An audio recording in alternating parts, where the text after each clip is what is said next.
千般婉转皆戏言。忆少年，已不过是水经年。倾城烟，莫怪小人太痴癫。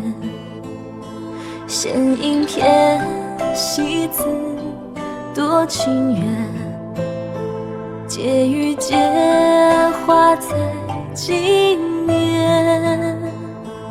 粉黛眼，眉眼有少年。弹此间，世事如烟。尘缘间，无休的把一世风流为水烟。回眸看，相逢一笑就此别。桃花面，眸光烈笑，夜情影儿情深灭。转为仙，独坐看闲庭花谢。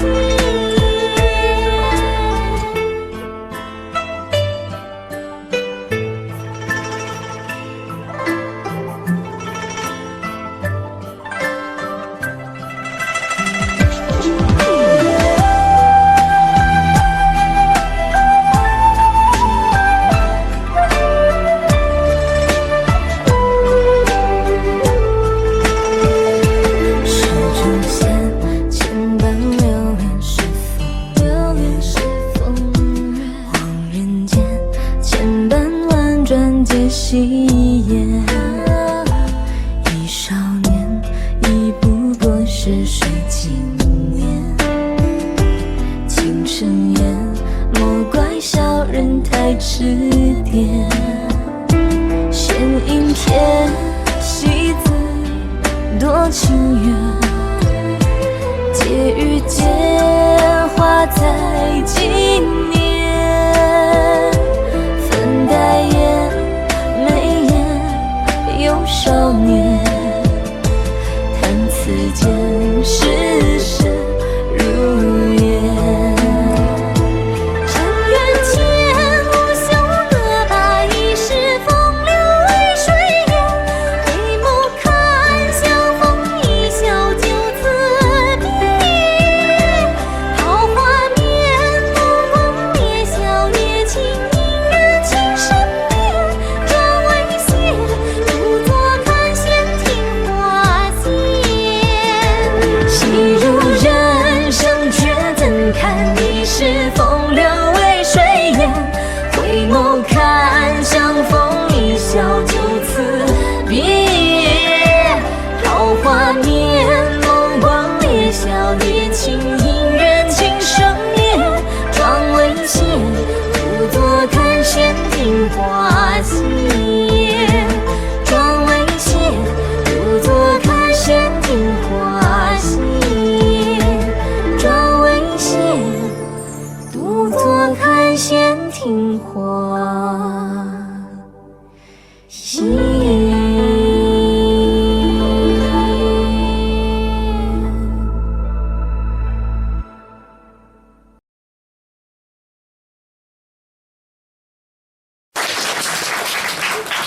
大家晚上好，我是上海昆剧团的导演于曼文。我们的距离太近了，于是我稍微撤远一点哦。是这样的，我是受邀来担任今天晚上演出的那个导演，设计的。但是呢，没有想到呢，还被抓差来做主持人。我们做幕后工作的其实是不太习惯站到台前跟大家来讲话的。大家不要以为好像吃文艺饭的人都是很开朗的，尤其是面对粤剧观众的时候，实际上我现在老心动故事了。因为虽然我之前在上海昆剧团担任那个宣传主管的时候哈，我经常会把我们的剧目也好，演员也好，一场一场的推广出去，到不同的场合给不同的受众。但是讲粤剧是第一次。真的是第一次，因为我第一次来说粤剧，第一次这个字眼听起来就是非常英语的，非常起立的。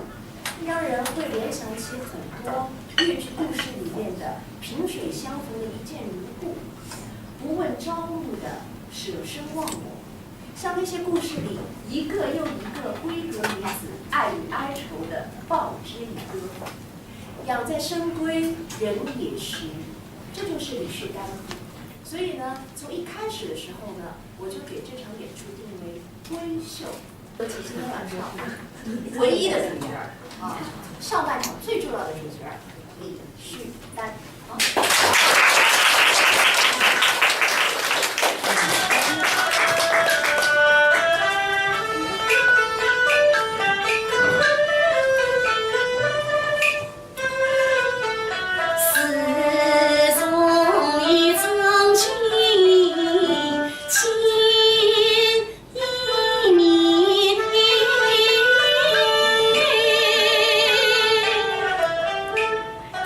从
带给大家的是一段西园记的“自从与张君见一面”，是一段典型的闺房中，女子对一个男子的思慕之情。那当时呢，我是3月10号的时候来到半渡这样一个舞台上，听了一场昆曲。那我觉得在这个私密又聚拢的空间呢，是最适宜走进女性的心理世界的，所以就准备了一台各个女子的她们的爱恨情仇的故事，也希望今晚能够带给大家她们的心声。但是呢，我呢，因为要综合一下曲目的曲调的欢快性，所以在第2曲的时候，我带给大家一段《皇帝与村姑》，让我们来感受一下一个村姑，一个质朴善良的女子，她像一股山野里的清风，带给大家一段甜蜜的对皇帝的一段思念。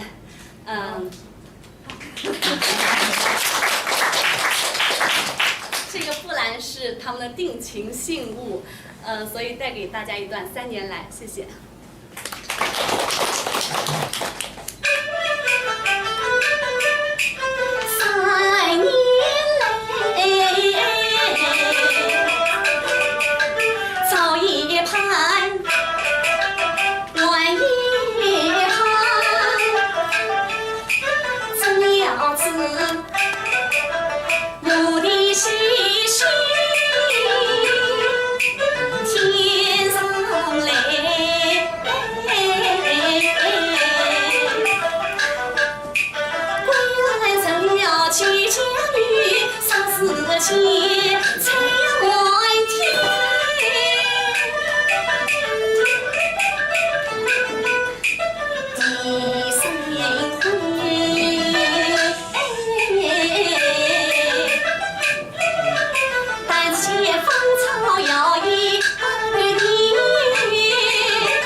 他就给我出了这个题目，他说你回去自己思考。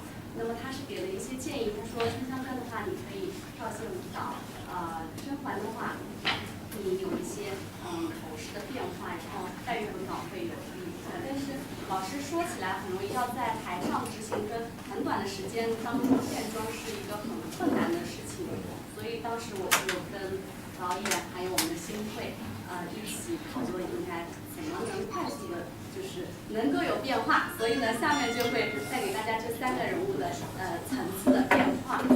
大家的《春香传》，接下来的甄嬛，接下来的《红楼梦》啊，都是我们担当的一个代表角色。那我们就做了一个设计，就是我们找了3段音乐，来让观众现场的从音乐当中把它作为一个人物的独白。就是以音乐作为独白，然后单单换装，然后进入到另外一个角色，这样的3个层次层阶。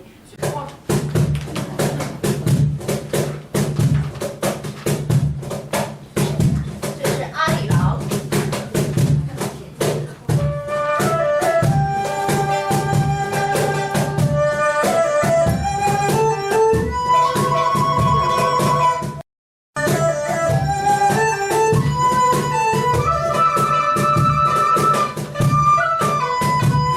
哇！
阳关，送君走。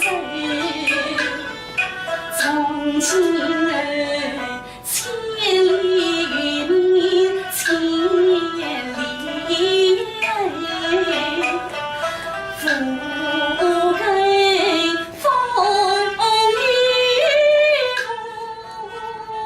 该走，千回无罪地必死与我曾经把你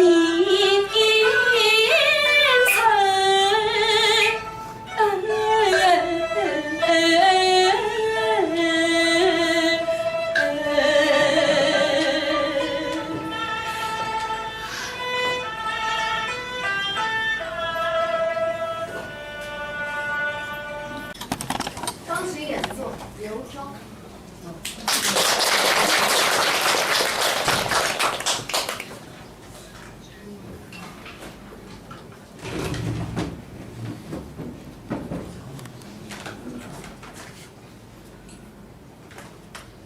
那边他一演奏，昨天晚上来那个彩排的时候，声音一起，哦，好熟悉的，好像。可以有这种心事的诉说。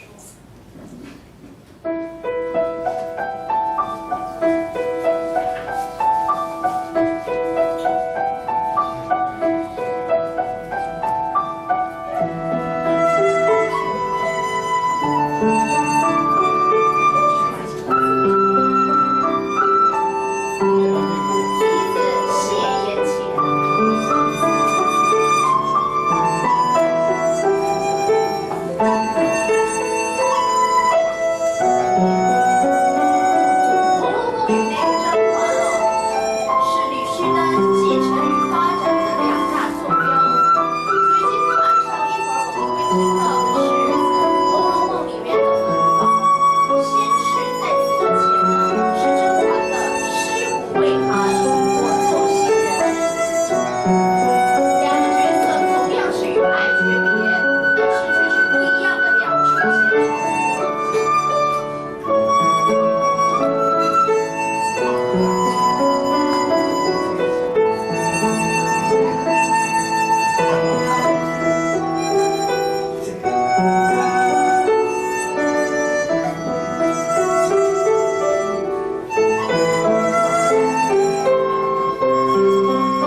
荒野一次听，漫漫雨水永为心。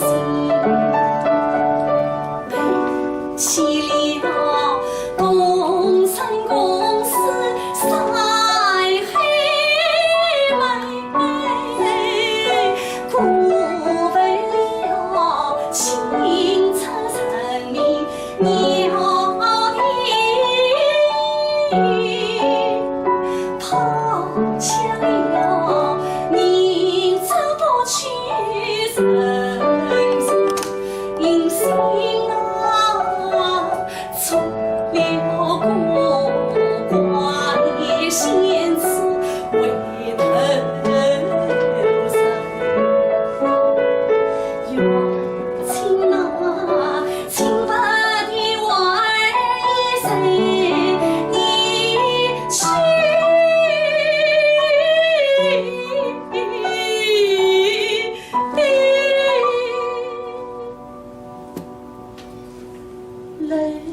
留下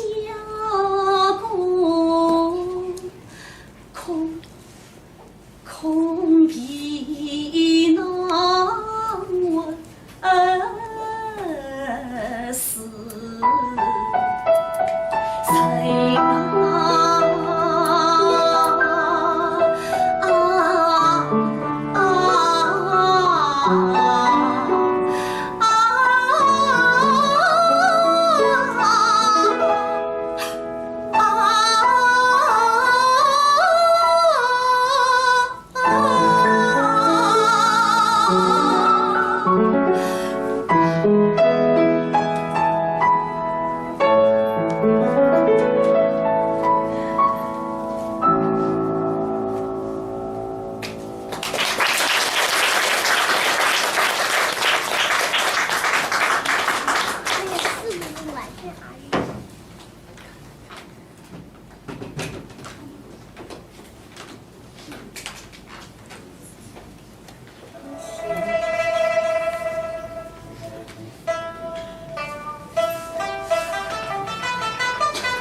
是破原是他，谁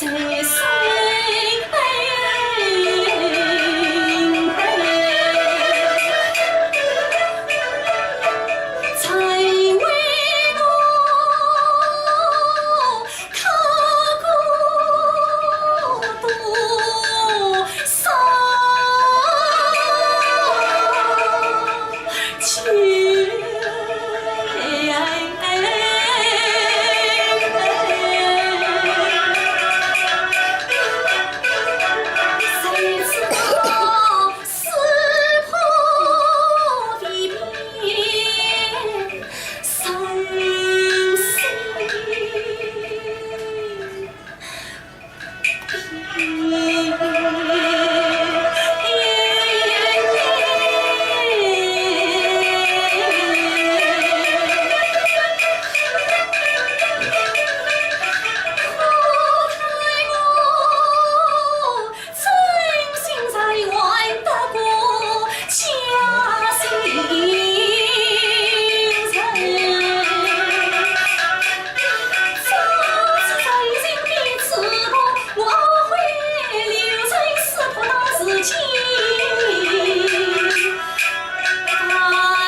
两兄啊，我与你两兄难成对，弟弟运了马加倍，我与你两兄难成分，弟弟成了马加倍，我与你两兄难成了，弟弟赢过马加倍，两兄啊，弟弟自命不能为马加四他。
两兄啊，你千万珍重，我心。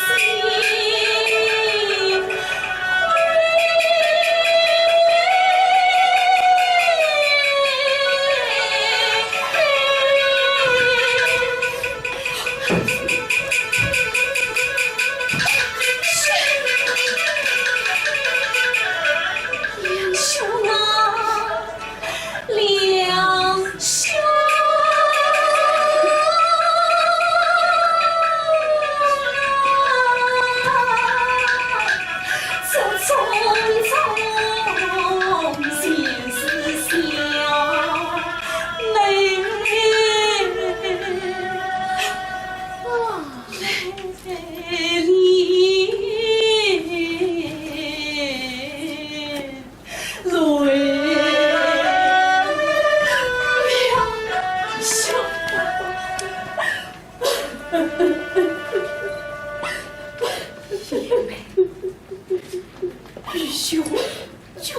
怨你，你可知道我为你一路上奔腾，万里思雨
红的看上做应该，黑的看上你俩三杯。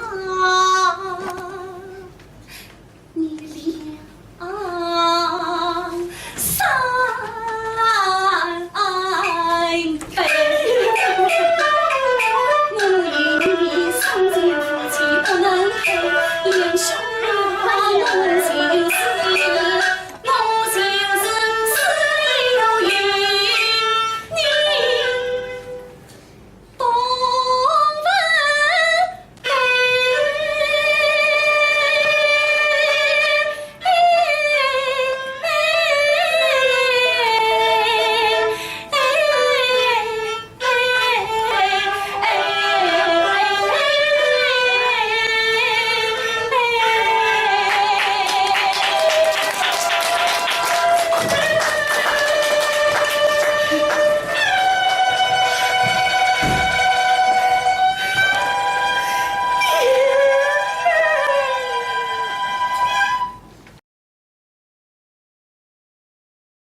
半渡戏曲记李旭丹专场，虽然空间有限，在短短的1个多小时里边，也不能够完全的发挥他的才能，但是我觉得这样一种样式感，能够充分的激发一个青年演员他的一些创作的思维和想象力。我觉得李旭丹是一个很有个性的演员，他的有一些品质吧，我觉得就像是古琴、世箫，是中国山水画里的寂寞古意，我非常欣赏。我觉得人生最重要的是不断的邂逅自己，在这一点上，李旭丹他知道自己要什么，不要什么，很会选择。祝愿他的专场能够圆满，更上一层楼。把东唱东东，拉起来，三这都你看成无云，这个时候。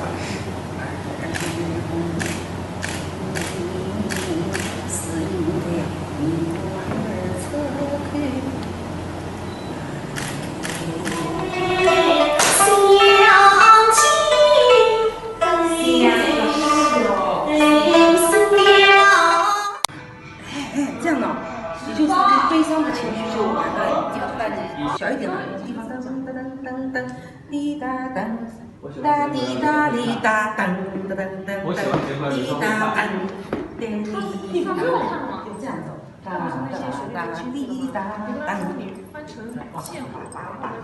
咱们上去到屋里，走弄走可以。然后追着去跳一个，对吧？把这个声音，对吧？慢慢去。干嘛呢？2、3、4、5就可以了。蹦扎扎，蹦扎扎。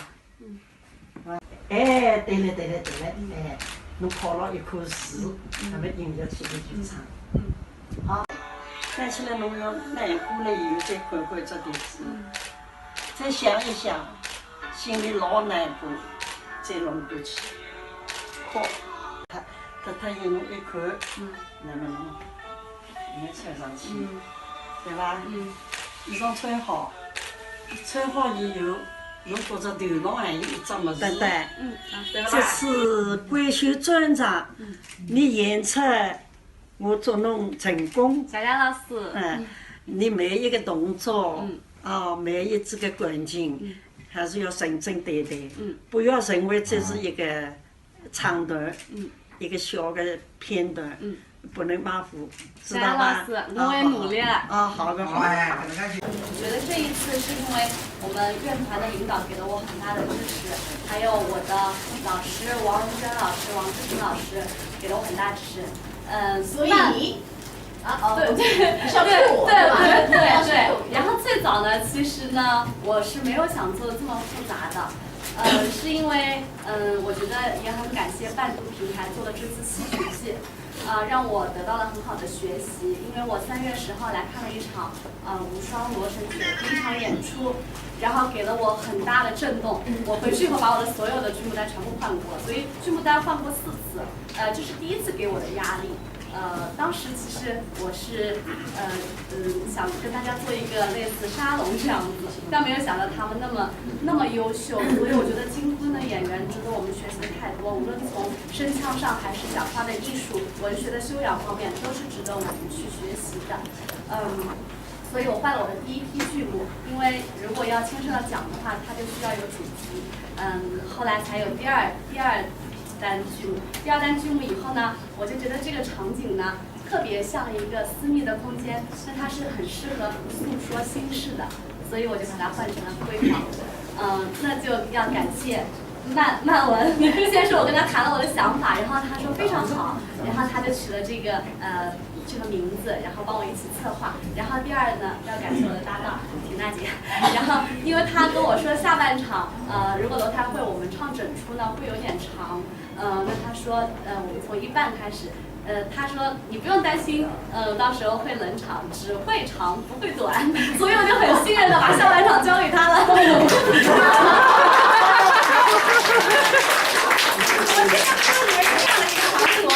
我高估了，然后我觉得我自己在讲那个脱口秀的时候，我觉得跟大家嗨起来其实时间是很快的，但是呢，今天这样一个场合一来讲，我觉得好像不能随便的讲了，我觉得还要矜持一点。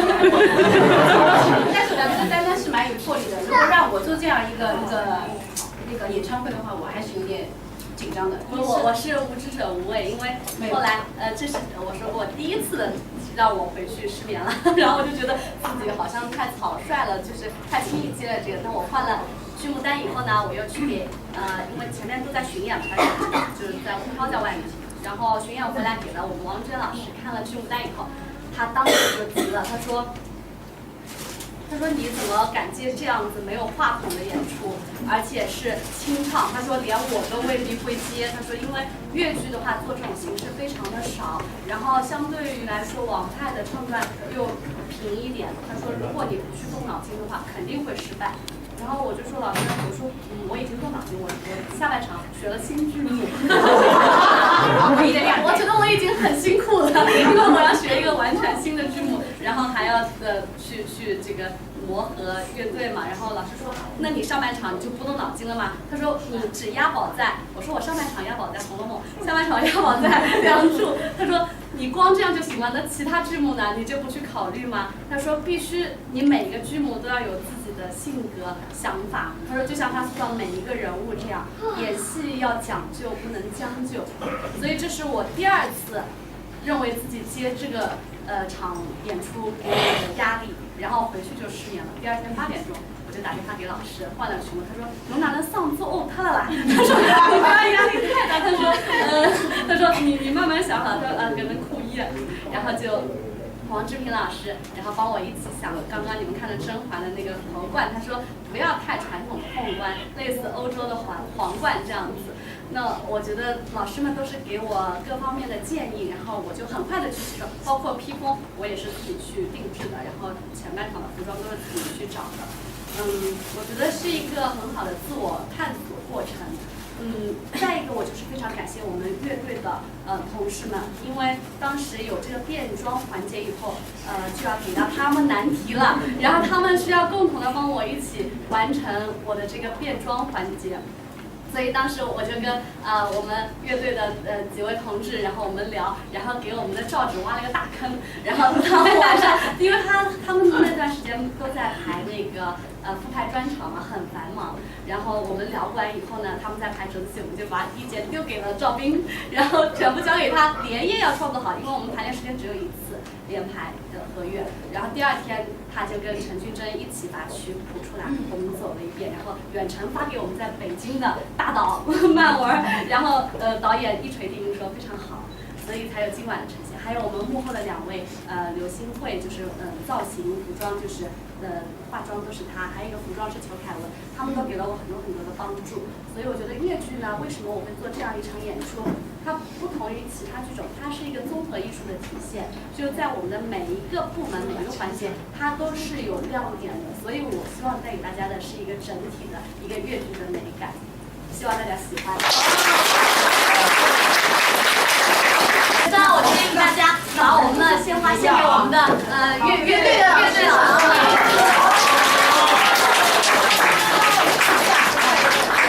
因为他们真的非常辛苦，然后给了我特别大的鼓励跟帮助。